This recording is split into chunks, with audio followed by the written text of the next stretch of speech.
মহান আল্লাহ পবিত্র কোরআনের সূরাতুল আনকাবুতের 4 ও 5 নম্বর আয়াতে উল্লেখ করেন, যারা মন্দ কাজ করে তারা কি মনে করে যে তারা আমার আয়াতের বাইরে চলে যাবে?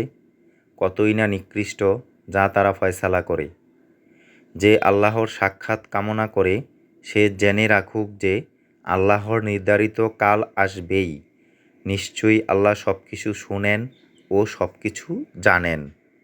বর্ণিত আয়াতে বলা হয়েছে, আল্লাহ বলেন, আমার নিকট থেকে পালিয়ে যাবে এবং আমার পাকড়াও থেকে নিরাপদ হয়ে যাবে এমন কে আছে?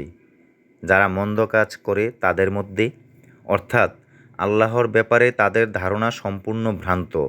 যখন তিনি সর্বশক্তিমান ও প্রত্যেক বিষয় সম্পর্কে অবগত, তখন তার অবাধ্য হয়ে তার পাকড়াও এবং আযাব হতে বাঁচা কিভাবে সম্ভব?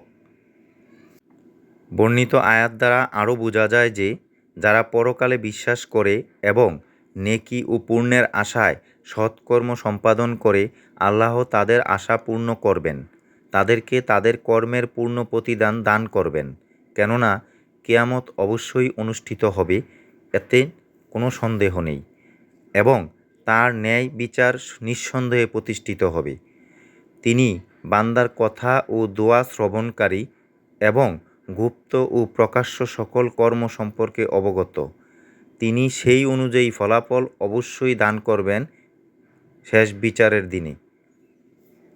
এ ব্যাপারে মহান আল্লাহ পবিত্র কোরআনের সূরাতুল কাহফের 110 নম্বর আয়াতে ইরশাদ করেন, কাজেই যে তার রবের সাক্ষাৎ কামনা করে সে যেন সৎ কাজ করে ও তার রবের ইবাদতে কাউকে শরিক না করে। আসুন আমরা নিজে সৎ কাজ করি, মন্দ কাজ থেকে নিজেকে রক্ষা করি এবং অন্যকে সৎ কাজ করার আদেশ দেই ও মন্দ কাজ থেকে বিরত থাকার উপদেশ দেই। মহান আল্লাহ আপনি আমাদেরকে সৎ কাজ করার এবং মন্দ কাজ থেকে দূরে থাকার তৌফিক দান করুন। আমিন।